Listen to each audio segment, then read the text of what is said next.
So tell me, how big are those teams that you're working with? Around 30 to 100 people. We've had them as small as 15 to 20. In those intimate sessions, it's different when you have that smaller size, and sometimes it's an executive or an executive team or uh, the leadership teams that do that. And sometimes when it's a larger organization, what we can do is we have breakout groups that focus on more specific things. So we can have a session for a larger one for the whole group, and then we have breakout groups later, and that sometimes happens at conferences. So what would you say makes a great team? The number one quality that I would consider for what makes a great team is how well we listen to each other. Why is that so important? Because that's how we engage each other and show leadership from within the group.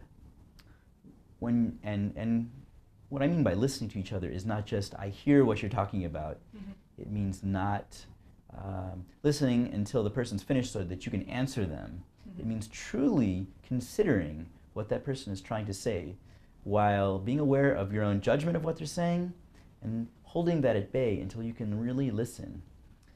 I've often talked with my family and saying that the kindest way sometimes that you can show love to another person is actually by truly listening to them. Yeah, that's a gift.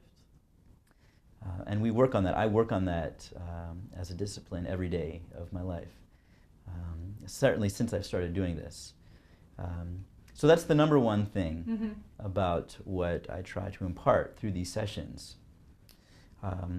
Another and extremely important part is that by how we engage each other and pay attention to how the process works for other people's work to fit into the process of the whole and how it relates to how our part works into the whole, shows a sensitivity to the big picture that allows us to work with other people in a far more efficient and powerful way.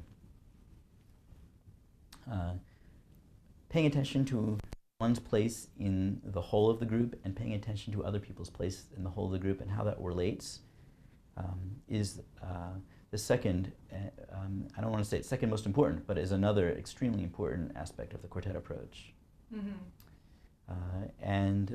If you would like, for those two are the shining, most powerful examples from the quartet approach. Another is to show how our process in finding the right conditions to really bring about innovation for ourselves and finding how ideas develop and how we work together to allow for ideas to develop and flower rather than to have ideas atrophy and not be able to develop them in a certain way, and learning to develop and understand the conditions certain conditions that will help us develop our ideas and promote innovation by our interactions. So Jeremy, how did you start this musical journey? I'm the youngest in my family of 4 kids. Mm-hmm. By far, my next older sibling is 10 years older than me. And my older siblings, my parents love music. Everybody plays a string instrument in my family. And it was their dream to have all their kids play chamber music together and play music. It's a real passion. So I grew up hearing all this music, and so I naturally just thought, well, I'm going to play because that's what everybody does in my family. Mm-hmm. And so I was playing in ensembles from an age of like 5 years old. And so I sort of took to the violin just like, drinking milk or, playing with toys as a kid was natural. Yeah.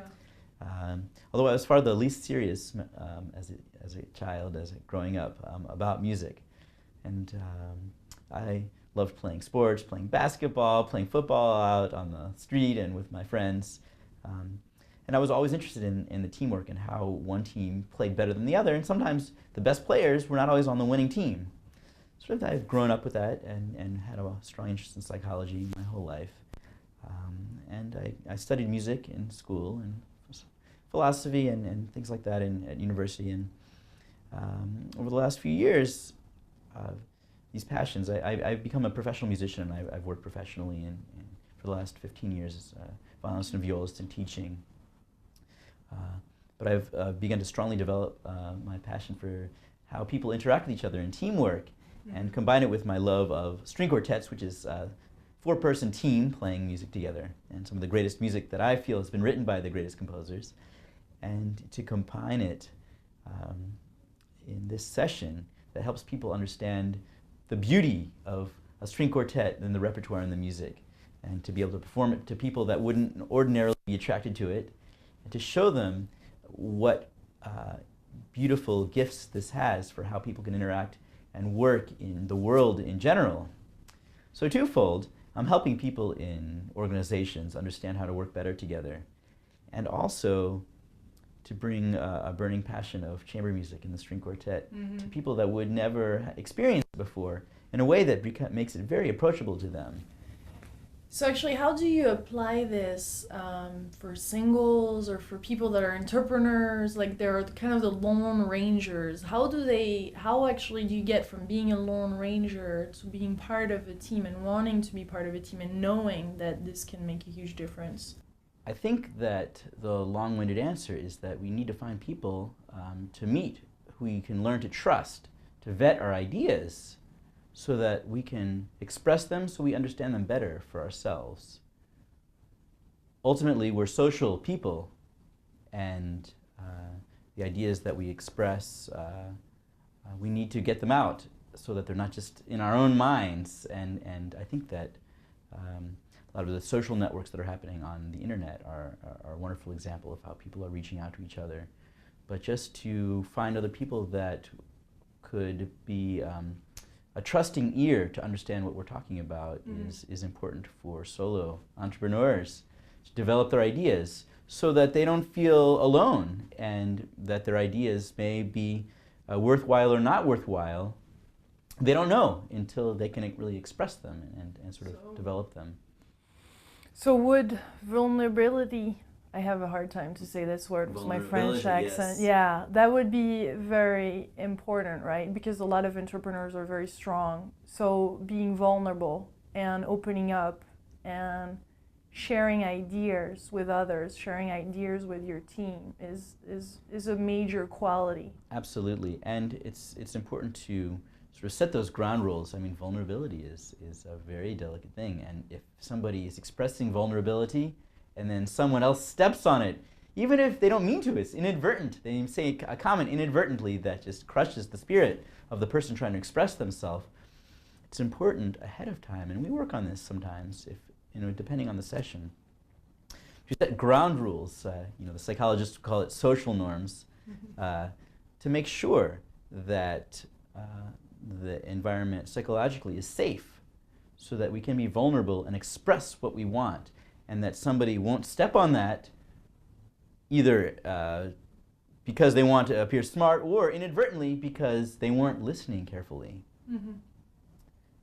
So that trust comes and the mind is free and it flows, and ideas start really flowering and developing.